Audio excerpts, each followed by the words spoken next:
कोई कोई आपका ये रिएक्शन वायरल हो जाएगा। हाथ जोड़कर बहुत विनम्रता से पूछ रही हूँ, क्या नया कुछ टैक्स मिडिल क्लास के ऊपर डाला है क्या? हमें कभी भी MFN स्टेटस पाकिस्तान में नहीं दिया गया और पाकिस्तान से फेवरेबल रिस्पांस नहीं आए। वायदा दे दिया और बिजली भी दे दिया, मगर पेमेंट मोदी जी आपका है। वोट तो आपने कमाया, वायदा तो आपने दिया। एक बात कही जाती है कि दाने दाने पे लिखा है खाने वाले का नाम। पाकिस्तान में खाने के लाले पड़े हुए हैं, बहुत सारे वीडियो वायरल हो रहे हैं। भारत से लंबे समय तक एक सप्लाई चेन थी, जो उनका PDS सिस्टम जैसा भी है, यहाँ से जाता था। तो बहुत सारे दानों पे लिखा हुआ नाम आपने मिटा क्यों दिया इस सरकार ने?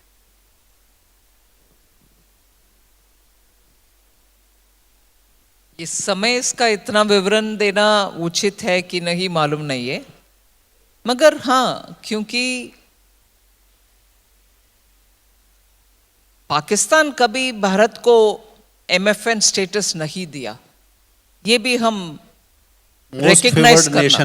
मोस्ट फेवर्ड नेशन का स्टेटस जो आम तौर पर हर देश दूसरा को देते हैं, हमें कभी भी MFN स्टेटस पाकिस्तान में नहीं दिया गया। और इससे पहले कितने भी कोशिश हुए कि फेयर ट्रेड हो, संबंध बरकरार रहे, उसका भी उससे पाकिस्तान से फेवरेबल रिस्पांस नहीं आए। मगर जब भारत में पुलवामा में इतने बेरहम अटैक होने के बाद हम भी धीरे धीरे हमारे ट्रेड रिलेशनशिप को इतना ओपन नहीं रखा, वही है उसके पीछे तत्व। एक चीज़ मैं आपसे यहाँ बोलूँ कि पाकिस्तान की हालत हमने देख ली क्या है। रोटी के लिए मोहताज है, सड़कों पे हम देख रहे हैं, श्रीलंका में भी हमने हालात देखे थे। उसके बावजूद भी कई विदेशी संस्थाएं ऐसी होती हैं जो इन सबको पीछे छोड़ते हैं और भारत की जो छवि है वो बहुत नेगेटिव दिखाती हैं। हंगर इंडेक्स में रोटी के लिए वो परेशान हो रहे हैं, लेकिन हंगर इंडेक्स में भारत सबसे नीचे है। इसी तरह गरीबी, बेरोजगारी, इसके जो ये जो विदेशी संस्थाएं जो एक वो निकालती हैं, सर्वे निकालती हैं और फिर उससे भारत को पूरे वैश्विक तौर पे बदनाम किया जाता है, उसको लेकर आप क्या कहेंगे? क्योंकि सच्चाई सब देख रहे हैं कि रोटी के लिए कौन तड़प रहा है और भारत की स्थिति क्या है, उसके बावजूद वैसी बातें करते हैं। इसमें थोड़ा मैं विस्तार से बोलना चाहती हूँ। जो ये सब इंडेक्स बनाने वाले संस्था, उन देशों में उनके सरकार के द्वारा पैसा मिलेगा या कुछ सपोर्ट मिलेगा, मगर सरकारी नहीं है। ये सरकार के द्वारा उनका पैसा मिल सकते हैं, मगर सरकारी नहीं है। मगर क्योंकि हमारे देश में भी ऐसे वर्ग है, वो उनके इंडिसेस को उपयोग करते हुए हमारे ही सरकार को पीटना चाहते हैं, उनके लिए वो अस्त्र बन करके उपयोग में आता है। और हम भी आजकल वो कैसे गलत इंडेक्स तैयार कर रहे हैं, उसके ऊपर बार बार बहुत सारे लोग लिखते हैं, उसके ऊपर बात करते हैं। रिसेंटली मुझे मालूम है संजीव सन्याल जो प्राइम मिनिस्टर के इकोनॉमिक एडवाइजरी ग्रुप में है, वो पिछले 1-1.5 साल से इसका पूरे विवरण निकालते हुए लिख रहे हैं, उसको विमर्श करते हुए लिखते हैं। ही राइट्स क्रिटिकली अबाउट देम। और हम भी एक उदाहरण में एक्चुअली बोलना चाहती हूँ कि रिलीजियस फ्रीडम के ऊपर USA में एक बॉडी है, वो हर साल फ्रीडम ऑफ रिलीजन भारत में कम होते जा रही है, ऐसे वो भी लिखते हैं। मगर क्योंकि उनके नाम में यूनाइटेड स्टेट्स रिलीजियस फ्रीडम कुछ ऐसे नाम के साथ वो ऑर्गेनाइजेशन है, ज़्यादातर भारत में लोग उसको मिस्टेक करते हैं कि ये सरकारी US सरकारी संस्था है। वैसे एक NGO है, वो NGO है। भारत में अगर एक NGO दूसरे कंट्री के खिलाफ, आपके देश में देखो कितना गन का वायलेंस होते हैं, बच्चे स्कूल में जाकर के मरते हैं, बच्चे उनके टीचर को मराते हैं, ऐसे कुछ इधर से एक NGO अगर बोलते हैं उसका ट्रैक्शन कितना विदेश में मिलेगा? कुछ नहीं मिलेगा। मगर हम ट्रैक्शन देते हैं इस देश में उन एनजीओस के रिपोर्ट के ऊपर, और जब ट्रैक्शन इधर मिलता है हमारे सरकार के खिलाफ ही बात होती है, डेटा जो गलत है हम भी उसको सही सटीक जवाब के साथ बोलना चाहिए कि आप क्या कहां से आ रहे हो भैया, कहां बोलो, डेटा निकालो, ग्राउंड में कितने आपके रिसर्चर्स है, जाकर के कितने ग्राउंड रियलिटीज को टेस्ट किए, कोई नहीं होंगे। इधर उनके अपने दोस्त के साथ कुछ संपर्क रख के आइडियोलॉजिकली उनके साथ तालमेल है, ऐसे लोगों को बोलते हैं कि आप कुछ रिपोर्ट लिख लो, और वो व्यक्ति दिल्ली में, मुंबई में आराम से उनके घर में बैठ करके लिखने वाली रिपोर्ट ही उनका इनपुट बन जाता है। इसलिए हम भी थोड़ा इन सभी विषयों में इतना ये नहीं होना चाहिए कि हमारे ऊपर ऐसे बोल दिया, अरे बोलने वाले कौन भैया, मगर उसको सही समय पर सटीक जवाब हम भी देना चाहिए कि आप प्रूव योर मेथड, आपके मेथोडोलॉजी निकालो, बोलो हमारे लिए आपके मेथोडोलॉजी कहां, कितने लोग से बात करने के बाद निकला, कुछ भी नहीं है। ये सेकेंडरी इंप्रेशंस के ऊपर इंडेक्स बना देते हैं। आपका स्वागत है निर्मला जी। सभी लोग आपको सुनने के लिए इस सभागार में व्यग्र हैं, और जितने इस सभागार में व्यग्र हैं उससे ज़्यादा बाहर के लोग सुनने के लिए बेचैन हैं, क्योंकि आप देश का 5वां बजट पेश करने वाली हैं। सबकी नज़रें उस तरफ हैं, मगर मैं जानता हूँ इससे जुड़ी हुई बहुत सारी बातें होती हैं कि व्यग्रता रहनी चाहिए, मगर तथ्य जो अभी जितनी बात करनी है उतनी करेंगे।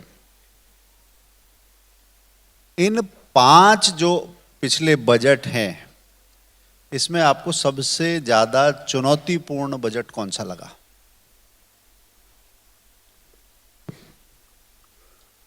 पहले मैं धन्यवाद कहना चाहती हूँ, मुझे आज आपके समक्ष और पंचजन्य के 75th ईयर सेलिब्रेशन के समय बात करने का अवसर मिल रही है, उसके लिए बहुत धन्यवाद।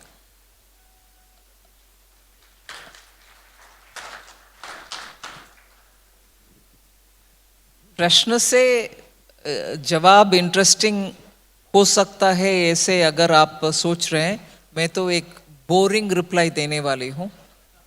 हर बजट चुनौतीपूर्ण है, मैं ये नहीं बोल सकती हूँ कि फलना बजट बहुत ही कठिन था, ये आसान है वगैरह। हर साल का बजट उनके अपने चुनौती के साथ ही आता है। आपने जिस तरह बताया चुनौती के साथ आता है, लेकिन देश में भी हर साल नई नई चुनौतियां आती हैं, और उन चुनौतियों को देखते हुए वो बजट भी बनाना पड़ता है। लेकिन अगर हम पिछले कुछ सालों में देखें, एनपीए की अगर बात करें, तो पिछले 7-8 सालों में उसमें काफ़ी सुधार आया है, न्यूनतम स्तर पर पहुंचा है। ऐसा क्या था कि पिछली सरकारों में उनका परफॉर्मेंस उतना अच्छा नहीं रहा, और ऐसा क्या किया गया है कि अब ये जो है ये सुधार की तरफ दिखाई दे रहे हैं?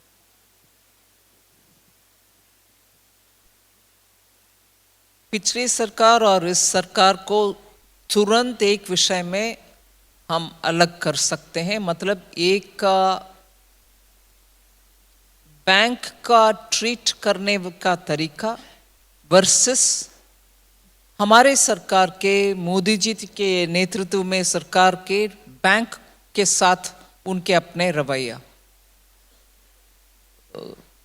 हिंदी में अच्छा बोलने के समय आता है, मगर उदाहरण जमीन आसमान का फर्क है, जमीन आसमान का फर्क है, और इन प्रिंसिपल आइडियोलॉजिकली ऑल्सो फर्क है।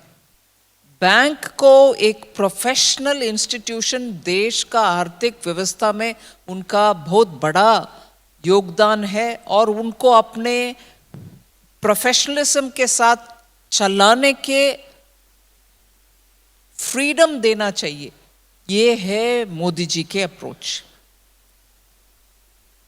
वेरस प्रीवियस गवर्नमेंट का अप्रोच ये था कि उसके द्वारा हमारे अपने पार्टी के कार्यकर्ता, भतीजा, भाई बहन, जीजा जी, सबको कैसे उनसे जो लीगल नहीं है ऐसे बेनिफिट्स ले सकते हैं, उसको पूरे के पूरे बेशर्मियत के साथ उपयोग करना, यही है बेसिक डिफरेंस। इसको हम अगर 2014 से कैसे सुधार ले आए इसके ऊपर हम देखें तो एक्चुअली एसेट क्वालिटी रिव्यू 2015 में उस समय ही हमारे सरकार ने पहचाना कि 4 ऐसे स्टेप्स लेने पड़ेंगे। पहले रिकग्नाइज करो बैंक में प्रॉब्लम है एनपीए का, वो भी बहुत ही कठिन काम है क्योंकि हर एक अकाउंट में देखना पड़ता था कि कितना है, कितना बैलेंस है और कितना इसमें उनका पेपर्स का वेट क्या है, एनपीए है कि नहीं, और एमपीए है तो इसका एक्चुअली क्या असर पड़ेगा, पैसा वापस लेने का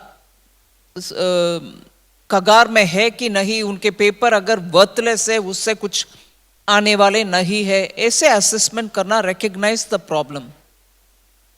फिर उसको दूसरे रिसॉल्व द प्रॉब्लम, इसको कैसे सुलझाना, इसके लिए तुरंत कार्रवाई होना, बैंक के स्तर पर डिसीजन लेना, अगर उसमें सीवीसी मतलब विजिलेंस से जुड़े हुए विषय है तो सीवीसी के साथ तालमेल रख के उसको से कैसे सुधारना। So recognize the problem, second resolve करो, फिर बैंक को रिकैपिटलाइज करो, उससे पैसा मिला नहीं मिला, कितना घाटा हुआ, उसको रिकैपिटलाइज करने के लिए बैंक को पैसा दो, सरकार से पैसा दो। ये सब करने के बाद में बैंक को रिफॉर्म करो, प्रोफेशनली रन करना है।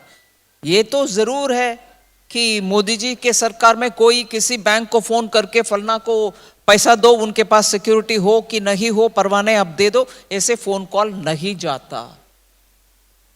सो रिफॉर्म करने के लिए सिर्फ वो एकमात्र सॉल्यूशन नहीं है, पूरे बैंक का कैसे वो काम करते हैं उस प्रोसेस को तुरंत रिफॉर्म करो, और जहां पैसा वापस ले आना है, जो सर्विसिंग सही नहीं करता या उनका डॉक्यूमेंट्स नहीं है, वो सब पीछे पड़कर उनसे पैसा मंगवाओ जो बैंक का पैसा है।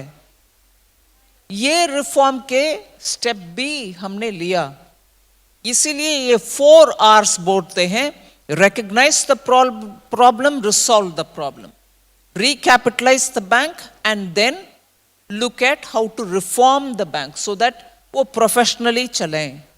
ये सब हुआ, उसके कारण आज पब्लिक सेक्टर बैंक का हेल्थ इतना अच्छा है, वो मार्केट में जाकर खड़े हो करके मैं फलना बैंक हूं, मैं पैसा उठाना चाहता हूं, ऐसे बोलने में उनके स्टैंडिंग अच्छा है, इसलिए पैसा लेंड करने का भी लोग तैयार है और अच्छे रेट में देने के लिए भी तैयार है। यही है इस सरकार के बहुत बड़ा कदम, फर्स्ट बैंक को प्रोफेशनली चलने देना, और दूसरा अब तक जो भी बाकी है वो सब धीरे धीरे पैसा वापस ले आना, यही है फर्क।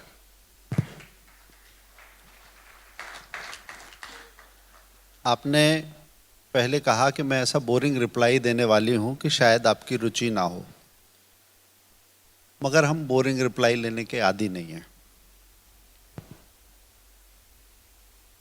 मैथमेटिक्स में लोगों ने सदियां लगाई पाई की वैल्यू निकालने में।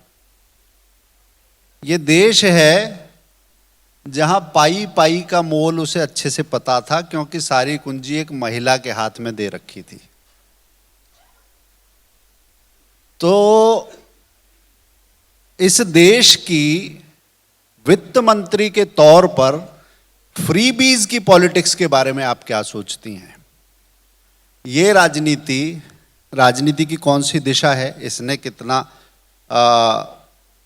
उबाल पैदा किया है, उत्साह पैदा किया है, और कौन सी चिंताएं पैदा की हैं, ये हम जानना चाहेंगे।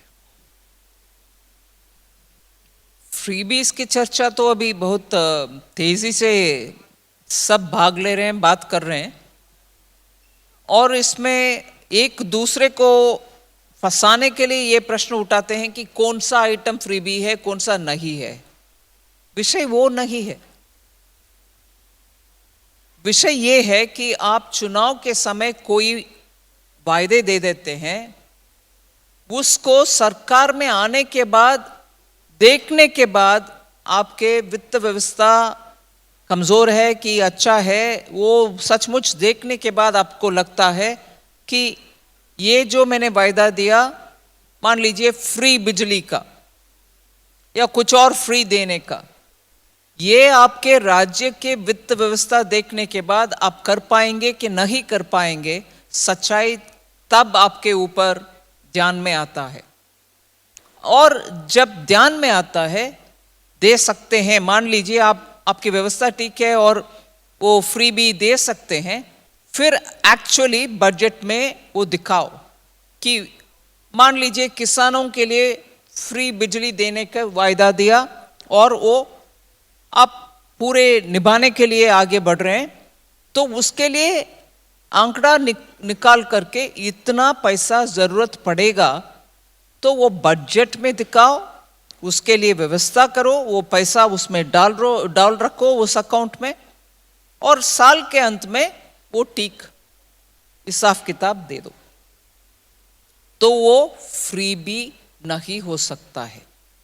मतलब आपके वायदा का पूरे के पूरे सपोर्ट बजट के द्वारा आप दे पाएंगे तो दे दो, वो भी एक हद तक, क्योंकि एसेट क्रिएट करने के लिए बजट को उपयोग करना है, ना कि रोजाना वाले खर्च के लिए।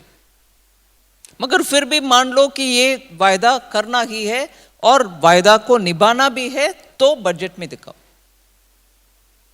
अब तक हम उदाहरण देख रहे हैं कि बहुत सारे राज्यों में ये नहीं होता, वायदा दे दिया और बिजली भी दे दिया, मगर पेमेंट मोदी जी आपका है, वोट तो आपने कमाया, वायदा तो आपने दिया, मगर जब बर्डन आता है पेमेंट करने के लिए, कोई और के ऊपर इशारा करते हुए हमारे खर्च नहीं है, आप देख लो कैसे भी, या तो वो बकाया अक्यूमुलेट होते जाता है, पता नहीं कौन उसको कब पेमेंट करेंगे। पावर सेक्टर में आज यही दिक्कत हो रही है। बहुत सारे डिस्कॉम्स जो स्टेट लेवल पर रहते हैं, डिस्ट्रीब्यूशन कंपनीज, उनका पैसा कोई पेमेंट करते नहीं है, और उसके नतीजा डिस्कॉम जनरेटिंग कंपनीज को नहीं देते हैं, और जनरेटिंग कंपनीज जनरेट करते रहे, उत्पादन करते रहे और डिस्ट्रीब्यूशन के लिए इलेक्ट्रिसिटी बेचते रहे, मगर उनको पेमेंट कौन करेगा? ऐसे बकाया इधर भी डिस्कॉम लेवल पर, जेनकॉम लेवल पर पूरे के पूरे अक्यूमुलेट होते आ रहे हैं, जिसके कारण जो मुफ्त में बिजली बंटवारा हो रही है उसका कोई जिम्मेदार लेने के लिए तैयार नहीं। यही है सरदर्द। अगर आपके स्टेट में इतना आपका रेवेन्यू है और आपने वायदा दिया उसको फुलफिल कर रहे हैं, प्लीज पेमेंट करो। ये कोर मुद्दा यही है। कोर मुद्दा फ्री भी कौन है, कौन सा चीज है फ्री भी, कौन सा नहीं है, इसके ऊपर हम टाइम उलझने में फायदा नहीं है। चर्चा क्या, कौन पे करेगा? अगर वायदा आपका है आप पे करो भाई, ये विषय है। लेकिन ऐसा होता नहीं है क्या? इस फ्री बी वाली जो पॉलिटिक्स होती है, जनता उसके झांसे में भी आ जाती है। क्या इसको किसी तरह रोका भी जा सकता है, या किस तरह से इसको जनता के बीच में भी समझाया जा सकता है? क्योंकि हर कोई इकोनॉमिक्स उतने अच्छे से नहीं समझता जैसे आपने समझाया। आम जनता को ये चीजें कैसे समझ में आएंगी? मैं कह सकती हूं समझाना चाहिए, मगर इसके लिए बहुत मेहनत चाहिए, क्योंकि आजकल कहीं कहीं ऐसे भी बात निकल कर आता है, अगर ये फ्री में देता है आपका क्या है जी, आप क्यों इसको रोक रही हो? ऐसे पलटकर लोग प्रश्न भी पूछते हैं। इसीलिए हम इसका थोड़ा होमवर्क करके, मान लीजिए एक प्रांत में ये विषय है, तो हम उसका पूरे अकाउंट निकाल करके बोलना चाहिए, भाई साहब ये पार्टी बोल रही है आपको कि मुफ्त में फलना चीज देंगे, मगर कहाँ है पैसा इसके लिए? पूरे विवरण असेंबली में से निकाल करके दिखाना चाहिए और बोलना चाहिए कि ये वायदा दे रहे हैं मगर ये निभाने में उनको बहुत दिक्कत आएगा। ये बहुत समझाने में मेहनत करना पड़ेगा। नहीं, एक और बात है जिसे समझाने में और ज़्यादा मेहनत करनी पड़ेगी। अभी कोविड के समय सरकार रेवेन्यू एक्सपेंडिचर यानी जो राजस्व से आया है उसे खर्च करने पर ज़्यादा जोर दे रही थी। अभी कैपिटल एक्सपेंडिचर पर ज़्यादा जोर दे रही है सरकार। तो ये अंतर क्यों है और इसको कैसे समझें हम? अब दोबारा पूछिए कि जिस समय कोविड था उस समय पर सरकार ज़्यादा से ज़्यादा खर्च कर रही थी अपने खजाने से, अभी वो कैपिटल एक्सपेंडिचर पर ज़्यादा जोर दे रही है। तब भी कैपिटल के ऊपर तब भी था। हाँ, मगर जो खर्च उस समय उठाना था, जैसे कि वैक्सीन के ऊपर अब पैसा देना है तो देना ही है, वो बजट में हमने प्रावधान दिए बाद में और उसका खर्च। सो रेवेन्यू एक्सपेंडिचर जहां खर्च करना है। Thank you. इसमें कोई चेंज नहीं है। और इंफ्रास्ट्रक्चर पर कितना करना है, फोकस में क्या है?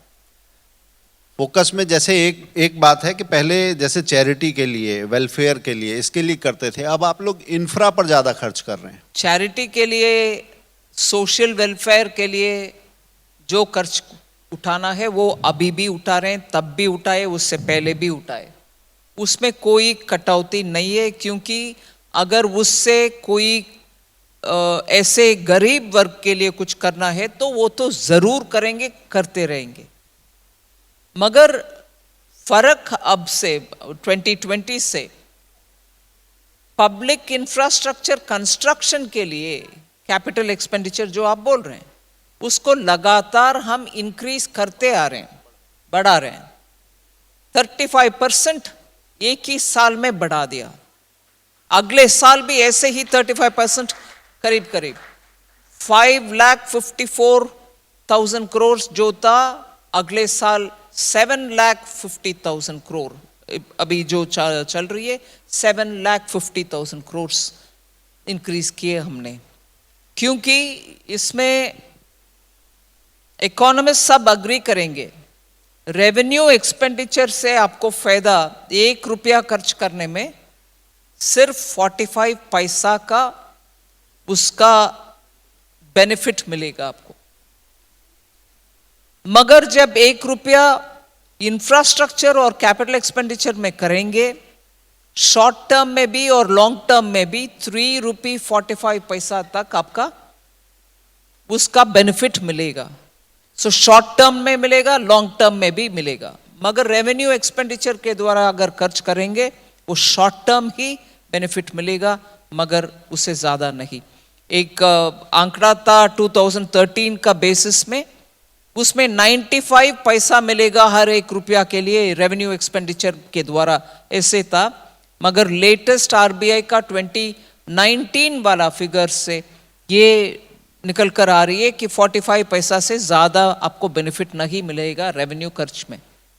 इसीलिए हमने कैपिटल एक्सपेंडिचर के रास्ते पर चलते हुए 7.5 लाख करोड़ का खर्च कर रहे हैं। बिल्कुल, आपने ये तो समझा दिया कि किस तरह से खर्च किया, लेकिन एक कुछ अलग मुद्दे भी हैं जिन पे आपको हमने देखा है पिछले दिनों बोलते हुए। देश में काफ़ी ड्रग्स पकड़ी जा रही है पिछले कई महीनों में, पिछले 1-2 सालों में ख़ास तौर से हम देख रहे हैं। डीआरआई के एक कार्यक्रम में आपने ये कहा था कि अगर ड्रग्स पे लगाम लगानी है तो बड़ी मछलियों को पकड़ो। तो ये बड़ी मछलियाँ कौन है? मुझे रेडी लिस्ट हाथ में नहीं है, मगर हर एक एजेंसी को मालूम है कि ज़्यादातर मालूम है, कई बार वो कोशिश में है कि लास्ट पर्सन जो फंड करता है उन तक पहुँचे। मगर इतना सीधा रास्ता भी नहीं है, वो बहुत ही गोलमोल रास्ता है, पकड़ने में भी बहुत मेहनत करना पड़ता है। मगर यही है विषय कि कोई इसमें सेकंड ओपिनियन होने का संभावना नहीं है कि छोटे स्तर पर छोटे छोटे पैकेट के साथ बिक्री करने वाले छोटे लोग को पकड़ना आसान है, मगर उनसे इंफॉर्मेशन निकाल करके उनके पीछे कौन कौन है उन तक पहुंचना ही इस होल सिस्टम को रोकने में हमें सफलता देगी। पर ये कई हम जब से देख रहे हैं काफ़ी एक्टिवली काम किया है ना, जिस तरह से ड्रग्स को पकड़ने में चेन पूरा बताया गया, मीडिया में काफ़ी हाईलाइट किया गया। यूजुअली इस तरह की खबरें पहले होती थी तो शायद पता नहीं लगती थी। उसके बाद भी आप देखेंगे पैडलर से एक आप सप्लायर तक पहुंच जाते हैं उम्मीदें हमेशा यही लगी रहती कि जो आप कह रही हैं बड़ी मछली, पूरा देश अभी तक यही जानना चाहता है आखिर वो बड़ी मछली है कौन। सिर्फ कयास लगा लेते हैं लोग कि सबके अपने अपने हिसाब से बड़ी मछलियां हैं, लेकिन उस तक पहुंचना इतना चैलेंजिंग क्यों हो जाता है। और ये देश के लिए काफ़ी गंभीर समस्या है। अगर आप पंजाब में देखें जो हाल हो रहा है ना, बॉम्बे में अगर आप देखेंगे जो इंडस्ट्री के अंदर है, ग्लैमरस जो इंडस्ट्रीज़ हैं जहाँ की खबरें सबसे ज़्यादा आती हैं, तो ये देश के युवाओं के लिए खतरा। और हमारा तो भारत देश युवाओं का ही देश है, तो ऐसे में बड़ी मछलियों पे लगाम कसने में इतनी परेशानी क्यों होती, क्या किस तरह का दबाव या किस तरह के षड्यंत्र होते हैं वो समझ नहीं आता। हाँ, ये थोड़ा कॉम्प्लिकेटेड ही है क्योंकि उनका व्यवस्था ऐसे it's not a straight forward way of doing business, इसीलिए उसको हर बार ढूंढना, आप ढूंढकर एक आदमी को पकड़ने में वो पूरे उनके स्ट्रैटेजी भी बदल जाते हैं, इसीलिए वो कठिन होता है।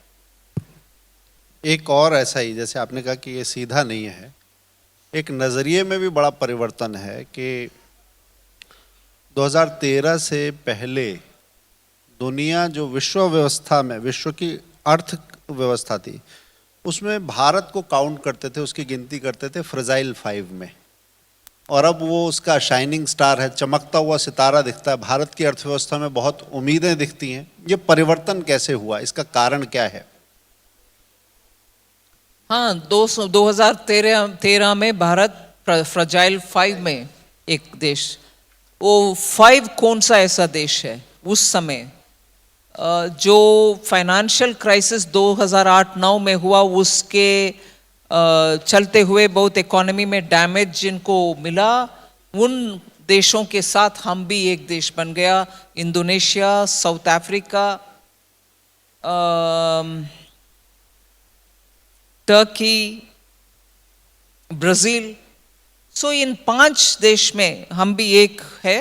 ये 4 देश के साथ हम भी जोड़ा गया है क्योंकि हमारे इन्फ्लेशन डबल डिजिट में था और हमारे जीडीपी के ऊपर भी इतना असर हो गया, और करप्शन, रैम्पेंट करप्शन के वजह से जो पूंजी लेकर आए थे देश में वो भी वापस चलने लगे। हमारे इंडस्ट्री लीडर्स भी अभी कोई उम्मीद बचा नहीं है, इसीलिए इधर रहने से बेहतर है बाहर जाना, ऐसे करके छोड़कर बहुत सारे निकल चुके थे उस समय। सो आर्थिक व्यवस्था में कोई रिफॉर्म या सिंप्लीफिकेशन ऑफ प्रोसेस का कोई प्रयत्न नहीं था। हमारे फॉरेन एक्सचेंज रिजर्व्स एकदम घट करके अमाउंट इतना नाजुक परिस्थिति में आ गया था। ऑब्वियसली आपके मैक्रो इकोनॉमिक फंडामेंटल्स जो बोलते हैं वो सभी इंडिकेटर में भारत वीक होगा, इसलिए वो फ्रेजाइल 5। मगर उसके बाद जब 2014 में हमारी सरकार माननीय मोदी जी के नेतृत्व में बना, एक एक करके उन सब को सही करने में फर्स्ट 2 इयर्स में बहुत प्रयत्न हुआ।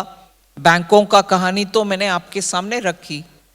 फिर हमारे एफडीआई पॉलिसी को बदला जिससे लोग तुरंत वापस आने में और इन्वेस्ट करने में बहुत ही स्पीडी रिस्पॉन्स मिला है। जीएसटी हमने ले आया, आईबीसी कोड ले आए जिससे बिजनेसेस का उनके अपने लीगल लिटिगेशन और लिक्विडेशन का प्रोसेस भी आसान से कर सकते हैं। ऐसे करके बहुत सारे कदम उठाने के कारण फ्रेजाइल 5 से हम उबर कर बाहर आकर के आज हमारे फॉरेन एक्सचेंज रिजर्व्स इतना कंफर्टेबल परिस्थिति में है। रुपये का फ्लक्चुएशन डॉलर के साथ होने के बावजूद भी, क्योंकि हमारे रिजर्व अच्छा है, हमारे इकोनॉमी के ऊपर रिस्पेक्ट है, लोग मानते हैं स्टेबल गवर्नमेंट है, पॉलिसीज में भी ऊपर नीचे नहीं है, इसीलिए स्टेबल गवर्नमेंट है, फॉरेन एक्सचेंज रिजर्व अच्छा है। डॉलर के छोड़ करके बाकी सभी करेंसियों के सामने देखते हुए भारत के रुपये अच्छा स्ट्रांग रह रही है। सिर्फ डॉलर, यूएस डॉलर के खिलाफ ही फ्लक्चुएशन है। बैंकों का हालत अच्छा हुआ है, इसीलिए इन्वेस्टर्स को लगता है भारत अच्छा स्ट्रांग परिस्थिति में है। और हमारे इकोनॉमी का ग्रोथ का इंडिकेटर्स भी, वर्ल्ड बैंक पूरा दुनिया का अमाउंट ग्रोथ नंबर को कम करने के समय हमारा भी कम किया, कम करने के बाद भी हम ही फास्टेस्ट ग्रोइंग इकोनॉमी इस साल का और आने वाले साल का भी, यही है डिफरेंस। आपने जिस तरह से बताया कि फास्टेस्ट ग्रोइंग है, अगर आज हम भारत की तस्वीर है, आप हमारे पड़ोसी देशों को देखिए, चाहे पाकिस्तान हो, चाहे श्रीलंका हो या नेपाल में भी जो भी है, तो परिस्थितियों को देखते हुए भारत एक मजबूत स्थिति में खड़ा हुआ है, ये साफ साफ दिखाई दे रहा है। और भारत की अर्थव्यवस्था जो है वो तेजी से ग्रो कर रही है। लेकिन इस अर्थव्यवस्था को अगर और मजबूत बनाना है तो उसमें जो सबसे ज़्यादा मजबूती देते हैं वो होते हैं युवा, जो कि उभरती अर्थव्यवस्था के तौर पे देखे जाते हैं। अच्छा, वो मैं आपको आगे पूछूंगी इस प्रश्न को, लेकिन एक चीज़ मेरे को याद आई, आपका एक बहुत वीडियो वायरल हो रहा है, वो इसी से जुड़ा हुआ है, क्योंकि उसमें आप एक कोटा में जहाँ गई थी और आप जो सरप्राइज्ड हुई थी जब आप स्टूडेंट से पूछ रही थी कौन किस स्टेट से, पहले तो बहुत स्पॉन्टेनियस रिएक्शन था वो आपका जो बिहार का, उस पर आप इतने हैरान क्यों हुई थी, पहले वो बताइए, फिर मैं आपको इसी से जुड़ा हुआ सवाल पूछती हूँ। इसलिए कि हॉल तो पूरा भरा हुआ था, उसमें एक एक प्रश्न पूछने में एक ग्रुप इधर हाथ उठाए, दूसरा ऐसे, मगर बिहार का नंबर पूरे हॉल भर करके हाईएस्ट नंबर निकला और मुझे वो आश्चर्य लगा, क्योंकि दूर दराज बिहार से आकर के कोटा में प्रिपरेशन के लिए आ रहे हैं, इसलिए मुझे और संख्या काफी ज्यादा लगी। संख्या बिहार का फर्स्ट और यूपी का सेकंड। मैं आपसे ये पूछ रही थी कि उसमें एक बच्ची को आपने काफी मोटिवेट किया था, छात्रा थी, जो वीडियो बहुत वायरल हुआ, बहुत अप्रिशिएट किया जा रहा है, आपको मोटिवेटर के तौर पे भी देखने लगे हैं छात्र उसके बाद। लेकिन देश में युवाओं को भी, जो छात्र जो हैं जब आगे चलते हैं तो रोजगार ढूंढते हैं, तो बेरोजगारी की समस्या को भी काफी तेजी से लोग उठाते हैं, चाहे विपक्ष हो, इवन आम जनता भी। ये भी सच है कि 140 करोड़ की आबादी वाले देश में सबको सरकारी नौकरी मिलना बहुत मुश्किल है। ऐसे में एंटरप्रेन्योरशिप, अभी अनुराग ठाकुर जी भी थे जो आपके साथ वित्त राज्य मंत्री रहे, उन्होंने बताया था कि किस तरह से जो चुनौतियां थी 3 महीने के अंदर आपको एंटरप्रेन्योरशिप के लिए लोगों को प्रोत्साहित करना, जो कि रोजगार बनाएंगे भी और रोजगार देंगे भी। इस तरफ सरकार का क्या रुख है? क्योंकि देखिए, जब युवा जाता है रोजगार ढूंढने के लिए और अगर वो इस तरह का रिस्की कोई जोखिम वाला काम करता है एंटरप्रेन्योरशिप का, तो उसको भरोसा चाहिए होता है। सरकारी नौकरी इसीलिए चाहिए होती है क्योंकि भरोसा चाहिए, एक सिक्योरिटी होती है। तो वो भरोसा आपने देखा, जैसे छात्राओं को आपने मोटिवेट किया था वहाँ पर, उन युवाओं को जो रोजगार की तलाश में, अगर वो इस तरफ जाते हैं, सिर्फ सरकारी नौकरी पर निर्भर नहीं रहते, तो किस तरह का सरकार की तरफ से प्रोत्साहन है? और रोजगार के लिए सरकार का प्रोत्साहन क्या है, फोकस क्या है? इसमें बहुत हिस्से हैं। स्टार्टअप के लिए तो आपको मालूम है, जो खुद आकर के एक इनोवेटिव आइडिया के साथ काम करना चाहते हैं, मगर वो आइडिया तक ही वो सीमित है। आइडिया को, इनोवेटिव आइडिया को बिल्डअप करना, उसको मैच्योर करना, और उसके बाद उनका उससे कुछ ताल्लुक नहीं है, उसको पेटेंट ले लो और उसको मैन्युफैक्चरिंग करने का या वो उसको स्केल अप करने का रिस्पॉन्सिबिलिटी उनके पास वो क्षमता नहीं होता। वो आइडिया को सेल करने के लिए, कोई कमर्शियली उसको उठाने के लिए, मैं इतना इसमें विस्तार से इसीलिए बोल रही हूँ, आइडिया जब तक उसके ऊपर काम होना है उसमें भी सरकार मदद देती है फंडिंग के द्वारा, और उसमें सीड कैपिटल कोई ले आए या प्राइवेट इन्वेस्टर भी आए, मगर सरकार का सिडबी के द्वारा, मदर ऑफ फंड्स एक है, उसके द्वारा हेल्प मिलता है। ये आइडिया मैच्योर होने के बाद वो टेस्ट करने का समय भी उनका असिस्टेंस गवर्नमेंट से मिलता है, फिर वो स्केल अप होना। सो स्टार्टअप के सपोर्ट में जहां एक व्यक्ति उनके आइडिया या एक ग्रुप ऑफ व्यक्ति उनके आइडिया के लिए व्यवस्था पूरे इंटैक्ट है, उसमें ये स्टार्टअप का टैक्स बेनिफिट्स भी मिलता है, टैक्स स्टार्टअप को फंडिंग करने वाले इन्वेस्टर का भी टैक्स बेनिफिट्स मिलता है। इसके अलावा एमएसएमई जो छोटा एक उनका अपने कारोबार चलाते हैं, उनको भी इंटरेस्ट में सब्सिडी देते हैं सरकार के द्वारा। और जब कोविड के समय पर उनको बहुत ही दिक्कत आए, बिना एडिशनल सिक्योरिटी गवर्नमेंट के द्वारा फेवरेबल वो emergency liquidity credit guarantee scheme हमने ये जिसका बहुत ही आजकल बहुत इंडिपेंडेंट राइटर्स भी उसके सफलता के ऊपर लिखते हैं। और स्टेट बैंक ऑफ इंडिया के एक स्टडी था, उसके द्वारा हम मालूम होता है कि एमएसएमई कोविड के तरफ समय पर और उसके बाद में भी उनका अगर बिजनेस बंद नहीं हुआ और उनके साथ काम करने वाले एम्प्लॉयज को नहीं हटाया जॉब से, ये सब का कारण वो emergency liquidity credit guarantee scheme जो भारत सरकार ने चलाया। ऐसे करके बहुत सारे स्कीम्स हैं जिसके द्वारा हम एम्प्लॉयमेंट जनरेट करने वाले व्यक्ति एंटरप्रेन्योर को सपोर्ट करते हैं। आपने जवाब दिया, बहुत तकनीकी पक्ष भी थे। मैं फिर सीधी सी बात करता हूँ। एक बात कही जाती है कि दाने दाने पे लिखा है खाने वाले का नाम। पाकिस्तान में खाने के लाले पड़े हुए हैं, बहुत सारे वीडियो वायरल हो रहे हैं। भारत से लंबे समय तक एक सप्लाई चेन थी जो उनका पीडीएस सिस्टम जैसा भी है, यहाँ से जाता था। तो बहुत सारे दानों पे लिखा हुआ नाम आपने मिटा क्यों दिया इस सरकार ने?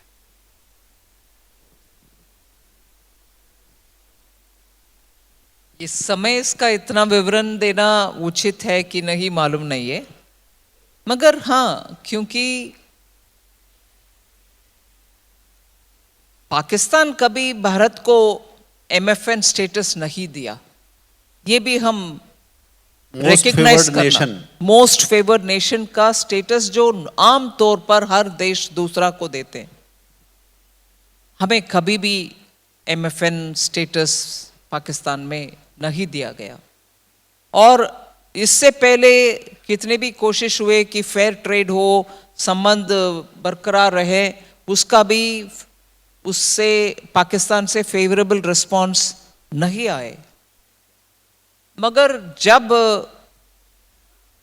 भारत में पुलवामा में इतने बेरहम अटैक होने के बाद हम भी धीरे धीरे हमारे ट्रेड रिलेशनशिप को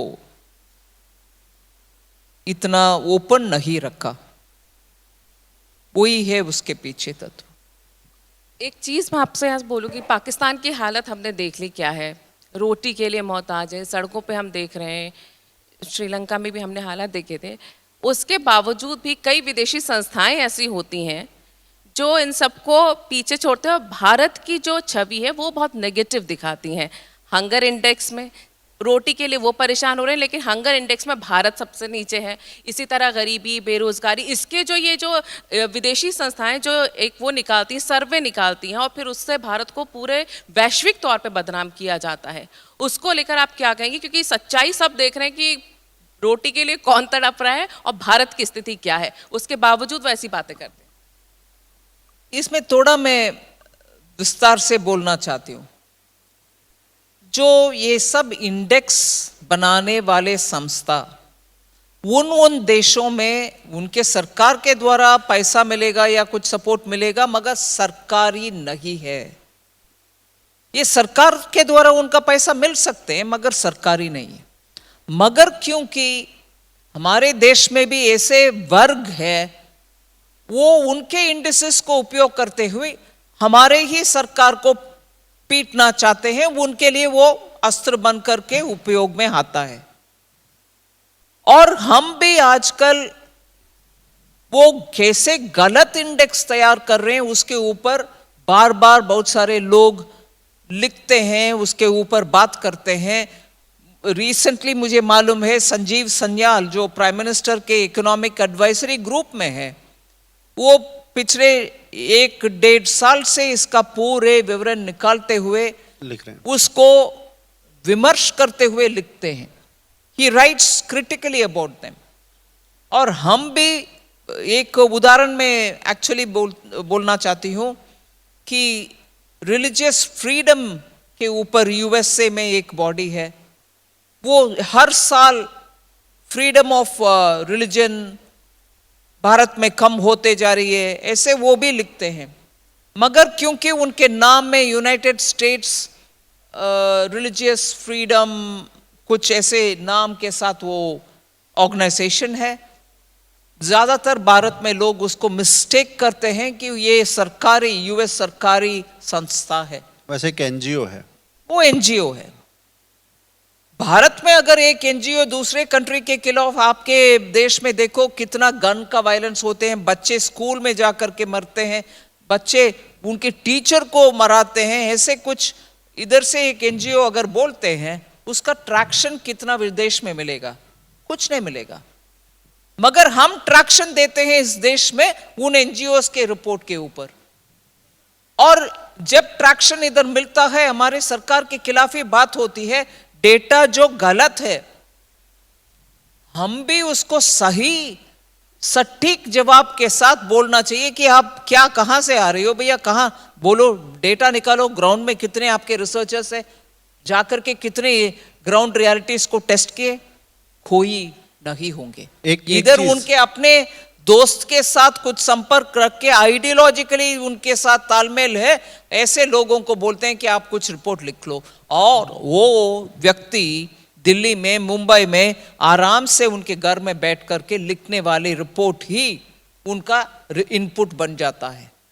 इसलिए हम भी थोड़ा इन सभी विषयों में इतना ये नहीं होना चाहिए कि हमारे ऊपर ऐसे बोल दिया, अरे बोलने वाले कौन भैया, मगर उसको सही समय पर सटीक जवाब हम भी देना चाहिए कि आप प्रूव योर मेथड, आपके मेथोडोलॉजी निकालो, बोलो हमारे लिए आपके मेथोडोलॉजी कहां, कितने लोग से बात करने के बाद निकला, कुछ भी नहीं है। ये सेकेंडरी इंप्रेशंस के ऊपर इंडेक्स बना देते हैं। पर ये प्रोपोगेंडा जिनको सूट करता है वो इसको स्प्रेड करते हैं, उसको उपयोग करते हैं। आप एक इंटरनेशनल एंटी इंडिया नैरेटिव जो चलता है, आप बता रही हैं कि उसके टेकर्स बैठे हुए हैं। आप जेएनयू से ही पढ़ी हैं मेरे ख्याल से। हाँ जी। और आप ऐसी बात कर रही हैं। आपको लगता है कि उन लोगों के कुछ स्लीपर सेल के जैसे लोग यहाँ पर हैं, मीडिया में प्रोपेगेंडा करने वाले, एकेडमिक्स में, आपको लगता है? हाँ, शायद हो सकता है, उनके पेरोल में भी हो सकते हैं। भारत में लोग उनके पेरोल में हैं जो शायद उसके काम करते हैं। इसी तरह हमने ये देखा था कि ये जो प्रोपेगेंडा की हम बात कर रहे हैं, इसका शिकार एक बहुत अच्छी योजना भी हुई है। मैं बात कर रही हूँ किसान बिल की। किसान बिल को लेके हमने देखा है आपकी सरकार हमेशा से ही प्रतिबद्ध रही है किसानों के आय में बढ़ोतरी करने के लिए, और इसीलिए वो किसान बिल भी लाए गए थे।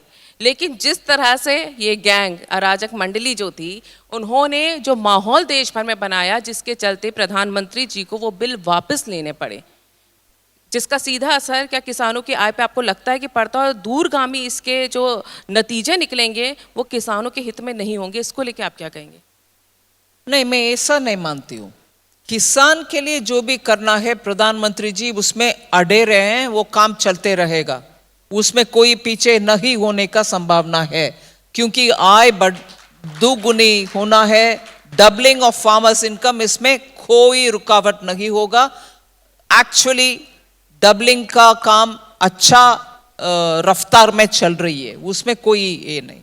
मगर वो कानून के विषय जब आया, और जैसे प्रधानमंत्री जी ने उस समय सही बोले कि शायद हम कुछ वर्गों को कन्विंस नहीं कर पा रहे, इसमें यही बात है कि आप पिछले 25 वर्षों में कितनी कमिटियां बैठे नहीं है, कितनी सरकार इसके ऊपर चर्चा नहीं की है, स्टैंडिंग कमेटी पार्लियामेंट के इसके फेवर में कितने काम नहीं किए, सुझाव नहीं दिए।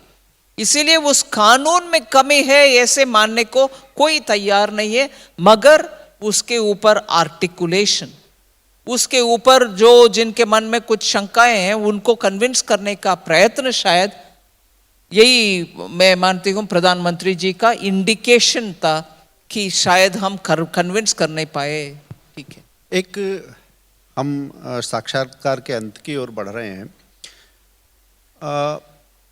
इस सरकार का खर्च करने का जो स्तर है, स्केल है, वो देख के इकोनॉमिस्ट भी हैरान है। इस देश में इतनी बड़ी विकास परियोजनाएं, डिफेंस इक्विपमेंट्स की मैन्युफैक्चरिंग की बात हो, शिप मैन्युफैक्चरिंग की बात हो, या बंदरगाहों के निर्माण की, पोर्ट डेवलपमेंट की बात हो, फिर रेलवे का जो बुनियादी ढांचा है उसके विकास की बात हो, इतना सारा पैसा आप जुटाते कैसे हैं और उसका कैसा दबाव आप महसूस करते हैं? आजकल ये कैपिटल एक्सपेंडिचर का फंडिंग का टेक्निक भी बहुत ऑप्शंस के साथ आती है। जहां प्राइवेट में मतलब मार्केट में जाकर लोन उठाते हो, या बजट के द्वारा प्रोविजनिंग होता है, या जब एक टोल का रास्ता तैयार है उसको मोनेटाइज करने का मेथड है। जैसे हम एसेट मोनेटाइजेशन ले आया जिसमें बहुत सारे वैसे आइडल रिसोर्सेस, मतलब उससे कुछ काम नहीं है, उससे कुछ होना नहीं है, उससे कमाने का रास्ता नहीं है, वो वैसे के वैसे है, उसको भी उठा करके सेल नहीं करते हुए, उसको बिकते नहीं, we are not selling it, मगर उसको उसके नाम पर और पैसा ले आने के लिए लीज में देने का, ओनरशिप आपके यहाँ रहेगा मगर उसको लीज में दो, उसमें कुछ एसेट बनेंगे, उससे हमें कुछ रेंटल मिलेगा, लीज मिलेगा, ऐसे करने का व्यवस्था बहुत सारे हमने ले आए। So funding of governments capital expenditure को बहुत सारे रास्ता निकाला जिससे हम इतने बड़ा स्तर पर कैपिटल एक्सपेंडिचर को इंक्रीज करने में शायद सफल है। अब जैसा कि अभी हितेश जी ने भी कहा कि बजट आप पेश करने वाले, लेकिन उसके ऊपर आपकी अभी लिमिटेशंस हैं, उस पर बात नहीं कर सकते, लेकिन कन्वे कर सकते हैं कि इस समय भारत के मध्यम वर्ग को काफी उम्मीदें हैं आपके बजट से। नहीं, मैं इसे अलग तरीके से बोलता हूँ।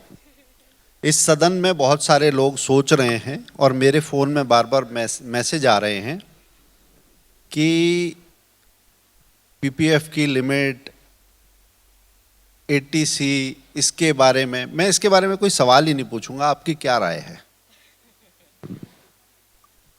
मैं आने वाले बजट के ऊपर तो कोई कुछ बोल नहीं सकती हूं, और मैं भी मिडिल क्लास की हूं, इसीलिए थोड़ा लिबर्टी लेकर के बोलना चाहती हूं। लिबर्टी जरूर लेना आवश्यक है। मिडिल क्लास का प्रेशर्स को मैं समझ पा रही हूं। आई identify my self with middle class, so I know. But एक विषय में सरकार के अब तक के काम के ऊपर भी आपके सामने रखना चाहती हूं। कोई नया टैक्स मिडिल क्लास के ऊपर नहीं है अब तक। आप शुरुआत में बोले 4 बजट, अभी 5वीं बजट। मैं हाथ जोड़कर बहुत विनम्रता से पूछ रही हूं, क्या नया कुछ टैक्स मिडिल क्लास के ऊपर डाला है क्या? प्लीज मुझे बोलिए। शुरू उससे। सेकंड, 5 लाख तक का टोटली टैक्स नहीं है सैलरी। 5 लाख सैलरी तक टैक्स नहीं है। सेकंड। थर्ड, एक्चुअली सोचिए इस देश में कितने शहर में मिडिल क्लास के लिए, मिडिल क्लास में इसीलिए बोल रही हूं कि मोबिलिटी में ज्यादा पब्लिक ट्रांसपोर्ट को डिपेंड करने वाले मिडिल क्लास है। कितने शहर पे मेट्रो ले आए? 27। क्या वो मिडिल क्लास के लिए उपयोग नहीं है मेट्रो?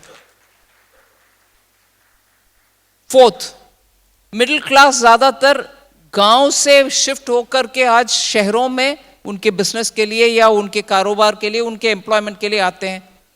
100 सिटीज को स्मार्ट सिटी बनाने के लिए पैसा दे दिए। ये क्या मिडिल क्लास के लिए, उनके लिविंग इजी होने के लिए नहीं है क्या कदम? मैं हर एक मिडिल क्लास व्यक्ति का पॉकेट में पैसा नहीं डाला, ठीक है, मगर ये फैसिलिटी 2 सिटी 100 स्मार्ट सिटीज के साथ आती है।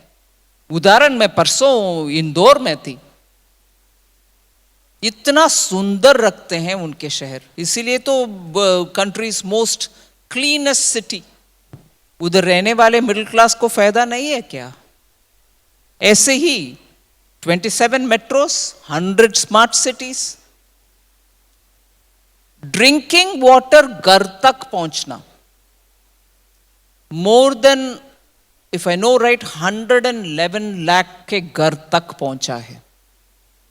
वो मिडिल क्लास आप नहीं है, मैं नहीं हूं क्या? वो मिडिल क्लास नहीं है क्या? उनको भी चल रही है काम।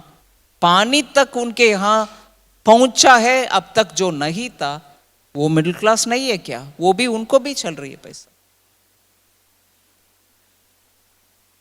सो ऐसे मैं लिस्ट कर सकती हूं, मगर बात यही है कि हां, और कर सकते हैं, जरूर मिडिल क्लास के लिए और कर सकते हैं। इस देश में मिडिल क्लास की संख्या, yes, it's becoming big. So middle class messages के द्वारा, आपके द्वारा प्रश्न पूछ रहे हैं, तो मैं जरूर सुन रही हूं, और मैं I quite recognise the problem also. ये जवाब मैं इसीलिए नहीं दे रही हूं कि इतना कर दिया बस हो गया, वो नहीं बोल रही। मैं कर रहे हैं, कंटिन्यू करेंगे भी। धन्यवाद निर्मला जी।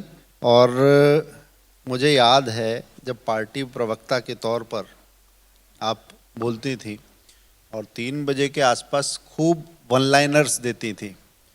मुझे पिछला साक्षात्कार भी याद है जब रक्षा मंत्री के तौर पर आपने एक सुरक्षा कवच जैसे अपने आसपास बना लिया, और जो बिल्कुल अलग था प्रवक्ता की भूमिका से रक्षा मंत्री के तौर पर देखना। और आज हमने उन वित्त मंत्री का साक्षात्कार किया जो बहुत तोल मोल के बोलती हैं, और उसके साथ बजट से पहले तो बहुत ही तोल मोल के बोल रही हैं, मगर फिर भी पांचजन्य के इस मंच पर आपने बहुत खुल के इस देश के मध्यम वर्ग को आश्वस्त किया है कि आप बहुत सह रहे हो, हम आपके ऊपर और जोर डालने वाले नहीं हैं। आपने ऐसा बोला कि कोई